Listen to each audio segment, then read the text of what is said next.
Have you reflected on your actions? It looks like you didn't come home last night, but if you feel bad for what you said, then I want you to call me. I really hope you're adult enough to accept what you said was wrong. I'll forgive you if you swear to never say anything like that ever again. It did really humiliate me. I did come home last night. It was early in the morning, so I was considerate enough to not wake you up. I slept on the couch for an hour or two. What? You got inside? How? I thought I locked the door with the chain lock. Sorry I ruined your plans to spite me. I got in through the back door, how else? I forgot about that. But why would you come back and leave for work again without saying anything? Do you really not feel bad for saying what you did? You should be reflecting on your actions, not finding ways to avoid apologizing to me. I should be reflecting on my actions? Well, you're right. In some ways, it was wrong of me to be so critical of the dinners you make for me. I shouldn't complain, since it's better than not getting anything at all, and I do feel bad. But you have to meet me halfway here. You can't honestly think that I'm completely in the wrong, Natalie. Why should I? You're in the wrong. I've asked you so many times to stop doing that with the food, but you still do it. I had enough, so I complained, so sue me. You just want to complain about my cooking skills. Your cooking skills were fine until recently. I had nothing to complain about up until now. But one day, all of a sudden, you started putting blue cheese in everything. Every single dinner for the past few weeks has contained it in solid or dressing form. You can't seriously believe that I wouldn't complain about that, would you? It's not normal. Do you really think everything tastes good with blue cheese in it? If you don't like it, then don't eat it. Blue cheese is good for your health. It has high calcium content. That means that it's good for your bones. Don't complain when I'm only thinking about making a balanced diet for you. And you're just over-exaggerating. Of course I wouldn't put blue cheese and stuff if I didn't think it would taste good. The stew I made the other night tasted fine. That's a poor excuse. You were eating around the crumbs. You clearly didn't want to eat it either. If it's so healthy, then you should be able to eat it with stew. And FYI, it's not balanced if it's in every meal. But because I made one complaint, you had to blow up, kick me out, and lock the door on me. Don't you think you overreacted yourself? I couldn't stand looking at your face anymore. What do you expect? I was hurt because you insulted me. Sometimes I need to have time to myself too, you know. And after being so critical, you should have been a bit more understanding of that. So what? You didn't have to lock me out. If I didn't have my wallet, I wouldn't have been able to find a place to sleep. I would have happily spent the night on the couch if you had just told me you needed space.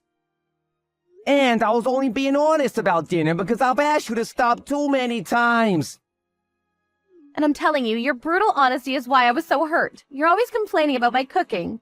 Go on and on about how this is wrong and that's no good, blah, blah, blah, blah, blah. If you hate eating the food I prepare for you that much, then why don't you leave and never come back? I don't have any complaints about your cooking. I love the food you make. Or the food you were making until you became so fond of blue cheese. I've told you over and over that I've had enough of it, but you still keep adding it to our dinners in some way. Do you remember when you put blue cheese on the curry you made a while ago? I told you I didn't like blue cheese. I don't think a lot of people do, so I thought you would understand. But you just keep putting it on our food. Then I guess that means that we don't have the same taste in food. Fine. You don't have to eat anything I make anymore. I won't force you to like what I like. Make your own dinner. Why do you have to be like that? Is it so hard to not add blue cheese to the meals you make? It's not like you really like it either. What did I do to deserve this? Did I piss you off? I don't understand why you keep on doing it. So I can only assume that you're doing it on purpose, and I thought you were being cute at first, but it's happened so much it's not funny anymore. Is that so? Because I kicked you out of the house? That's part of it, but I have other reasons too. Well, I might have overdone it if I put the chain lock on the door, but to be honest, I was so annoyed that I forgot I even locked it and went to bed. It's your fault that I couldn't even enjoy my evening bath. I only just realized that I hadn't unlocked it when you said you slept on the couch. But you're an adult. It's not like you'd die if you spent one night on the streets, right? And you had your wallet, so you were able to spend the night somewhere. Isn't that good enough? If you complain about my cooking one more time, you'll have an even bigger problem to think about. Do you understand? I think you're the one that has a bigger problem to think about right now. You left your phone in the living room last night. Really? So what if I did? Yeah, you did. And I saw all the notifications you had from some guy. I think his name was Thomas Reed. What's that all about? What? Did you look at my phone? I can't believe you. You invaded my privacy. Your phone kept on going off. What was I supposed to do? And it's not my fault you made messages visible on your push notifications. Why was he saying that it was a shame that he didn't get to see you yesterday? Who is this guy? Are you seeing him? Are you cheating on me? Why does it matter who he is? It's none of your business. Don't give me that crap. It affects me, and you're my wife, so of course it's my business. Tell me the truth. You're serving me blue cheese for every meal. You locked me out of my own house. And you're cheating on me? But I'm the bad guy for asking you not to put blue cheese on my food? I suspected that you were having an affair, but I thought I was being paranoid and decided not to do anything. I wanted to trust you. But now I know about him. I can only think that you were giving me blue cheese because you wanted to annoy me. Did you think that I would divorce you and that you'd be able to live happily ever after with your lover? Shut up. He's an important person to me. Don't talk about him like that. What? Are you being serious? When we got married, I thought that I was that important person. But I guess wedding vows mean nothing to you. Yeah, he's important to me. In comparison, you mean nothing. Since when have you been dating? How long have you been cheating on me? Since way before. He's my childhood friend. He knows me more than you do, and he's a lot more fun to spend time with.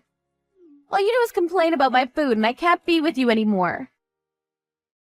He understands me, and I understand him. We were meant to be together, but you got in the way of that. Oh, really? It sounds like you've been cheating on me for a long time. It's already been 3 years since we got married, and in the beginning you were making dinners like a normal human being. So I suppose this really is the reason why you won't stop giving me blue cheese. Are you trying to say that I'm not a normal human being anymore? How rude can you get? You used to be really good at cooking. I was really grateful that I would come home from work with you and a great meal waiting for me. Before I knew it, you were adding such weird stuff to our food, and I had no idea why. I wondered if you were experimenting, but now I know that it was just because you were purposefully trying to pick a fight. No, that wasn't my intention, but if it bothers you that much, you're free to leave. I'm not going to stop you. I don't plan on changing the way I cook either. I'm going to make what I like. If you want to live together, you'll just have to bear it. You're my husband. That's what you're supposed to do. If you can't do that, then there's no point being together. See? You're obviously trying to get rid of me. I've never heard of a husband that has to endure the torture of eating blue cheese at every meal to be with his wife. And by the way, if I'm leaving, then you'll have to leave as well. What are you talking about? This house is in my name. It belongs to me. I don't have to go anywhere. Why should I leave the house I've lived in ever since I was single? The only reason you have a roof over your head is because I let you live with me when we got married. Yeah, that may be true, but I'm the only one that's been paying the rent since we got married. If you want me out, I'll happily leave. But will you be able to pay it by yourself?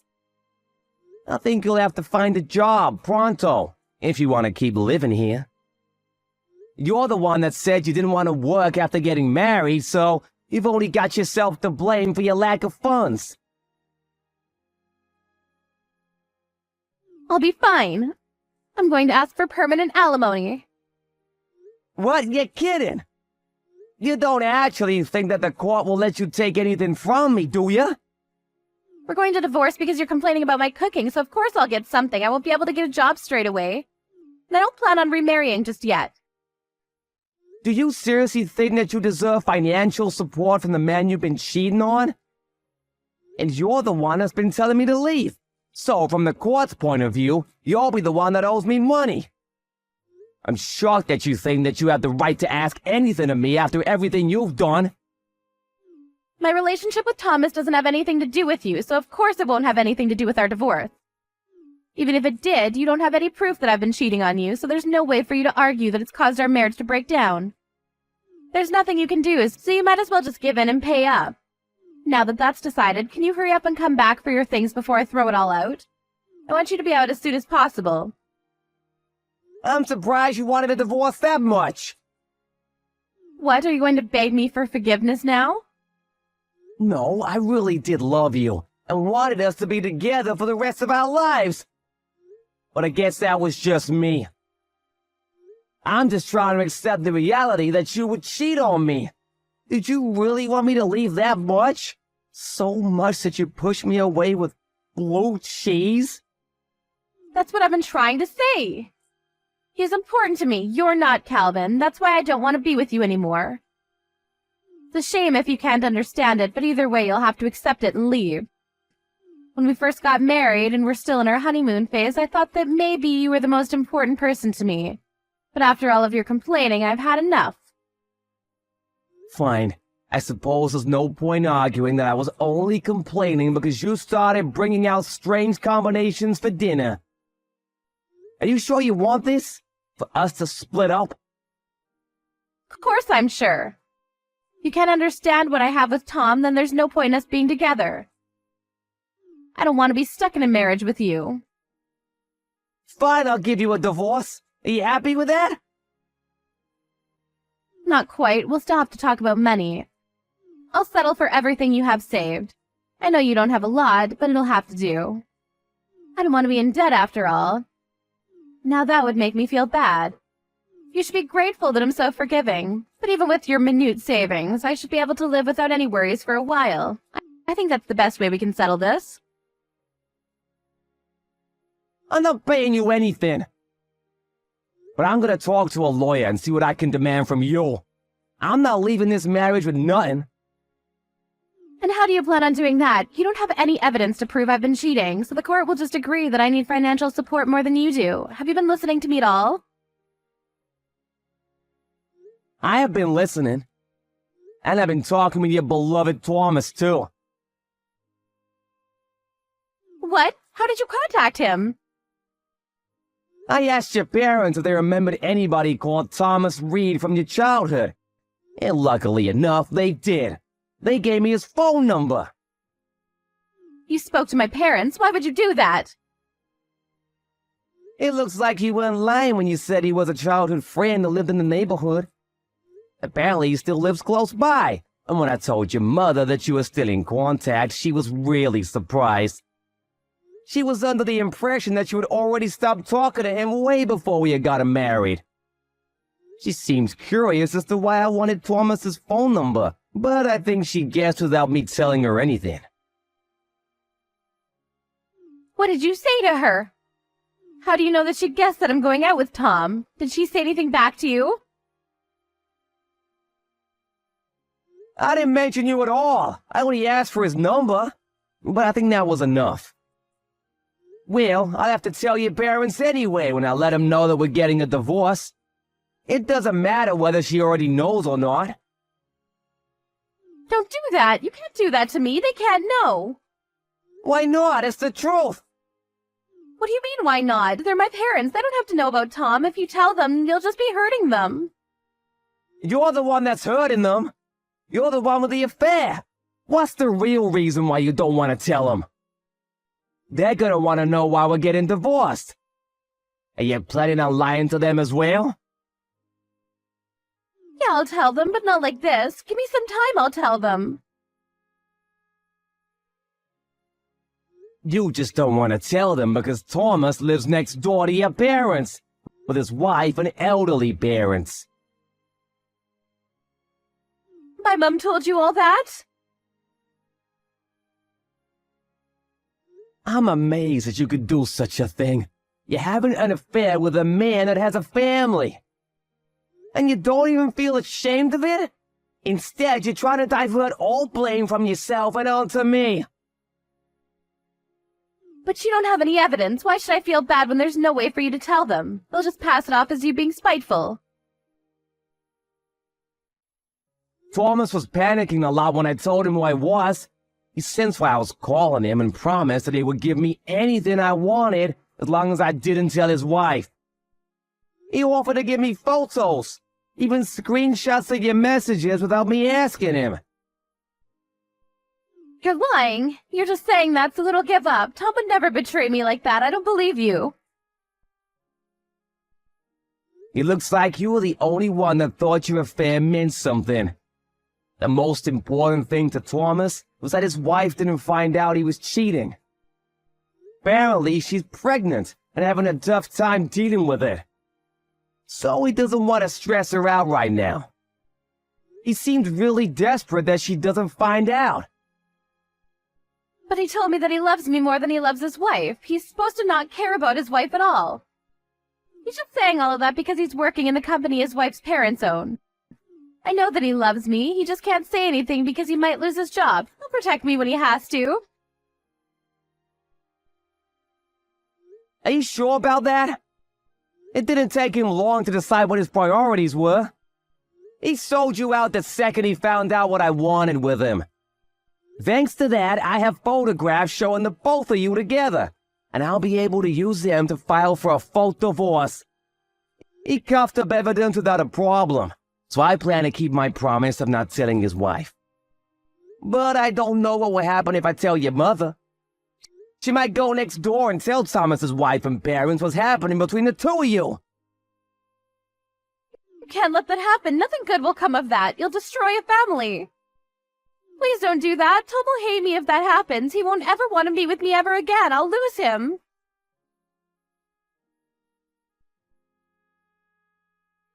Tom this, Tom that. Even in this situation, you're still only thinking about yourself and him. You don't have a thought to spare for the man you married. You won't even own up to what you've done. You're the ones that are destroying the lives of those around you. If you're gonna act like that, then I have no choice. I'm gonna demand that you don't get any alimony. You can leave my stuff as it is. I'll collect it another day. I'm not coming back today. I've already found a friend who'll let me stay on their couch for a few days until I find my own place. Wait, please. I'll do whatever you ask. I won't put weird stuff in your meals anymore. I won't do anything to provoke you anymore. Let's work on our marriage, so please don't do anything that will ruin Tom's relationship with his wife. I just don't want him to hate me. Already way past that point. You cheated on me. Do you really think that it'll be that easy to work on our marriage when you won't accept that you're at fault here? It's done. I've already spoken to your mother. Now all I have to do is talk to my lawyer about preventing you from taking any more of my money. Our marriage is over, and you won't be able to leech off of me anymore. And your lover probably won't want to meet you ever again. But look on the bright side. At least you won't have to put in so much effort into thinking about how to annoy me with food. After hearing about the divorce and the reason that led to it from Calvin, Natalie's mother headed straight to the Reed's house next door to speak with Thomas and his wife. Just as expected. Calvin didn't talk to Thomas's wife directly, but she ended up finding out about everything anyway. Natalie tried looking for Calvin in the hope that she could make amends, but it looked like he had already moved on from his friend's couch and found a new apartment. There was no way for her to contact him, but she received divorce papers from his lawyer, who warned her that Calvin was rejecting all pleas from her for them to get back together. Natalie was finding it hard to get a job and couldn't pay the rent for her own apartment. She reached out to Thomas for his help, but he blamed her for his wife finding out about his affair and had blocked her on all social media. She couldn't go to her parents for help either, since they were still in shock about what she had done. And because they lived right next door to Thomas. Natalie was alone and had no one to support her in her job search. She was soon feeling pressure from her landlord to pay off the rent and bills and had no choice but to borrow money. It was going to take years before she could get her life back on track.